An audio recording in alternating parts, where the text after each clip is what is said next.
Hey everybody, Sean Forney here again. I wanted to give you an update on the 2018 Ford F150 Raptor. I've had it now for almost a week. I've put 383 miles on it so far. I gotta tell you, I mean, this thing has absolutely impressed me. I've owned a little bit of pretty much every kind of car you can own, with the exception of any like high-end exotics. I've owned BMW M3s, tuned all-wheel drive, STIs, drift cars, all kinds of fun stuff. And for a truck, this thing is just a freaking pleasure to drive. It's enjoyable, has plenty of power. The sway bar system that they've got designed on this thing makes the body roll almost non-existent, which is kind of surprising given that it has that much suspension travel and there's that much play. But I mean, my initial thoughts on this earlier in the week whenever I drove it home were that it was just pretty fun, and they haven't changed one bit. I've put, again, 384 miles on it so far. One thing that I'm quite impressed with is, on the road that I live on, we do have some significant twisties. I'll flip around real quick and show you. As you can see, there's some pretty significant twisties on my road. And, I mean, this truck is just an absolute joy to drive through any turns like this.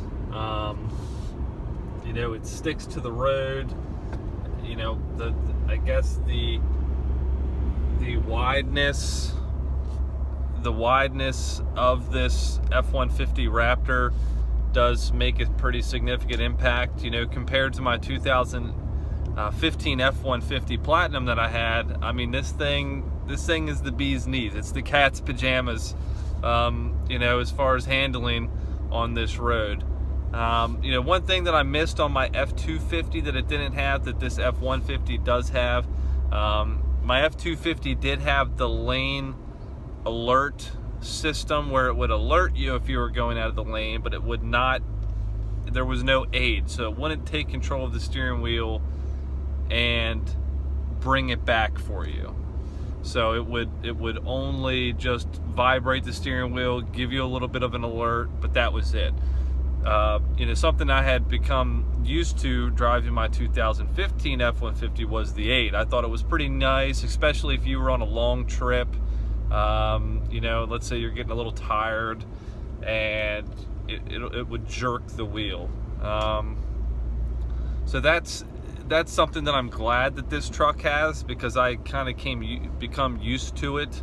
And then once I got the F250, the 2017 F250 Super Duty, which was a Platinum also, it didn't have it, so which kind of stunk, especially on the ride home whenever I was trying to test and see if it had it. Let go of the steering wheel, and I was kind of disappointed, because I thought I was told by the salesman that it did.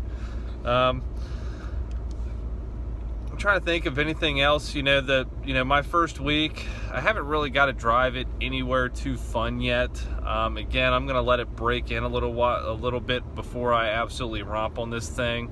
I would say that I've ripped on it one time, and it kind of gave me the wow factor. I was very, very shocked that a truck like this would have that much power. One thing I was disappointed with the Super Duty, it would not let me power brake it for whatever reason. I tried to power brake it just one time whenever I was leaving my office, just to see if it would do it, and it would not, which was kind of deflating. Last night, just out of sheer curiosity, I figured out that this thing will absolutely power brake it, which was kind of nice. Not that I do that all the time, because I don't want to be replacing these KO2s, but I was just curious to see if it did, and it did. As far as the user-friendliness of the new sync system compared to what they had available in 2015 with the previous system, it's much more user-friendly, it's much more intuitive, it's much more responsive.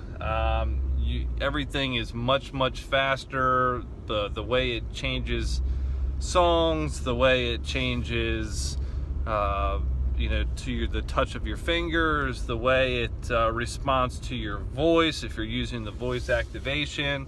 I mean, just everything is more responsive. It's definitely more intuitive. It's just a much nicer system. Something else that's amazing is the Apple Play system. I'm a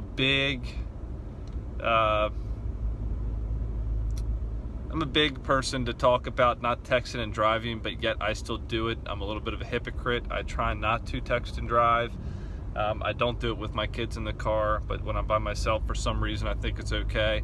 The Apple Play system has almost stopped that completely, just because you can, with the click of a button, you can respond and read text messages that come in, which I think is a great feature. And it syncs up instantaneously. You plug your phone into your cord, and then boom, it pulls up.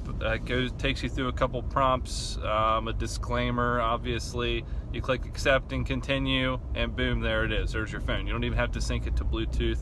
You can do that before you actually sync your car to Bluetooth, which I think is kind of great. I'll post a video this week on how that works, and take you through step by step the process of that. It's something that is kind of dummy proof, I guess. You get a cord, you plug it in, and it just works, which is great. The 10-speed transmission in this thing, I was very hesitant. The reason that I didn't get an F-150, I kind of like to wait at least a year after a new model year, or a year of any significant changes to any kind of automobile, just to make sure that they've had the bugs worked out. So whenever the 2016 Ford F150 and the Raptor came out with a 10-speed transmission, great. I mean, Dodge came out with it a couple years ago. I rode in a Dodge that had the 10-speed transmission. With the Dodge, I would say, to me, it kind of seems a lot more noticeable, if that makes sense, of the gear changes. It's much more prevalent. You can feel it. I think Ford's done a bang-up job with this transmission. The way it shifts so smooth. It's almost like it's always in the right gear. So far, again, I've only put, the truck has 387 miles on it. I've only put 254 on it. But so far, it just seems like the truck is always in the right gear. And whenever you have to mash on it, and I haven't really yet because I'm driving on roads like this, but it just seems like it's in the right gear all the time. The gear change is so fast that you don't even notice it, which is the point. Nowadays with the dual clutch transmissions, the whole point is they're supposed to be faster than a human. Now, given I'm a gear change guy, which is why I absolutely love a GT350. Manual transmission cars, it's one reason why I haven't ever bought or owned a Nissan GTR, because I just can't do flappy paddles in a car. I don't mind driving automatics in a truck, but if they would make a Raptor in a manual transmission, I would certainly buy one. But this transmission is absolutely impressive. As far as the power, I feel like the power is fantastic. The exhaust sound, that's something that I'm still kind of getting used to. I think it sounds okay. I'm not going to say it sounds amazing. My brother-in-law has an older Raptor with a V8, and it sounds phenomenal. This doesn't quite sound that good. I mean, it has its own unique sound to it, so it has a sound, I'll put it that way. I'm not, I'm used to gurgly V8, and my M3 wasn't necessarily a gurgly V8, but it still was a V8. It was a 4 liter V8, and it sounded great. You know, I like I'm a big fan of high revving, naturally aspirated V8 motors. They rev fast. They sound, they got their own kind of unique sound to them. So that's kind of V8s I like. The GT350 on the other hand, it's going to be a new experience just because, well, it's a larger V8 to 5.2 liter Voodoo, but it is a flat plane crank, so it revs astronomically high. Not typical for your Fords or anything along those lines. But again, to the sound of the Raptor, it has its own unique sound. I think it sounds okay. I'm not really completely sold on it yet. I've listened to all the YouTube videos I can on a possible exhaust to buy for it, like the Borla Attack. That's what I had on my BMW M3, which I posted a video of the cold start on that. But I mean, it's just one of those things that I guess to each their own. You know, it doesn't sound bad. It definitely sounds okay. It's nothing that I think is gonna wow people, but again, it has its own unique sound. So it doesn't sound like an F150. You can hear the turbos a little bit spooling up, which is great. You know, I remember in my 2015 EcoBoost F150, you could really hear the turbos spool up, which I love.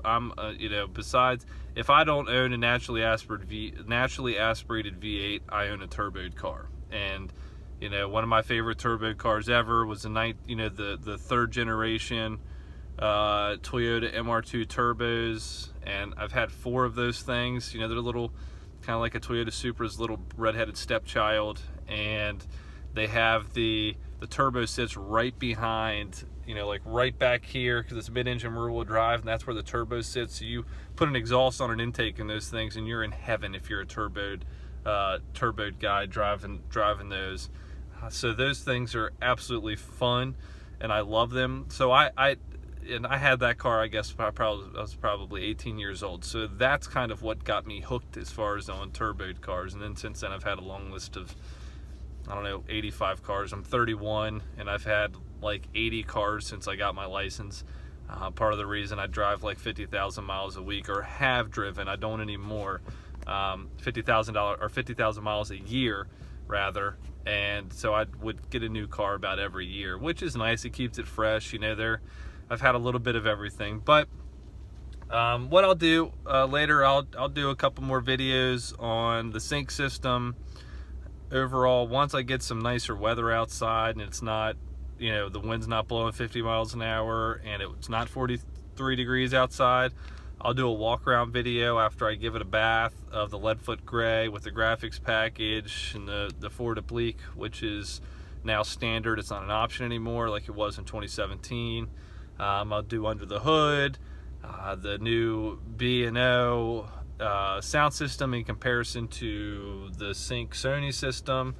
I can't tell too much of a difference yet, but I haven't really listened to something with that loud sound. Maybe I need to listen to like some Frank Sinatra or some sort of classical music or an orchestra with some loud sounds in order to hear how good the B&O system is. But I'll do some more videos again on the sync system. I'll use my wife's phone, plug it up just to show everybody how quick it is with the Apple Play and how intuitive the new system is. And if you guys, please subscribe. I'm new to this, so I know my last video, the quality was pretty crappy, but I found out that Siri, after the fact, was interfering because she was trying to give me directions. So every time she would talk, she was making the audio gargly. So I do have a GoPro on the way, so I can give you some better quality videos. But anything on a 2018 F-150 Raptor that you would like to see or have questions about or want more details about, let me know, and I'll by all means give you the video. Same thing on a 2018 Ford GT350. The one I ordered will be here in 7 or 8 days. Not this Monday, but the following Monday. It's shadow black on black with no stripes. Can't wait till that gets here. I'm going to do a video of the delivery and all that good stuff of that. But if you guys see anything, subscribe, request a video from me, comment below, let me know on things I could do differently. I'm new at this, but I'm a gearhead through and through. Again, besides exotics, I've owned a little bit of everything as long as I could get it in a manual transmission or an SUV. I've had lifted Jeeps and F150s and lifted turbo diesel F250s, tuned 6.4 liters, and I've had 6.7 liters. I mean, I'm a gearhead through and through. Anything with wheels, I love it. So, you know, just let me know. Once we're about to move, we get into our new house, which has a nice big garage. I'll be able to do videos inside. Our new house is supposed to be finished. Well, it's supposed to be by Christmas, but it's not going to be for at least another month and a half or so. But just let me know what you guys want videos of, and I'll shoot the videos for you guys, and be glad to answer any questions. And thanks for tuning in. Have a great day. Sean Forney signing off.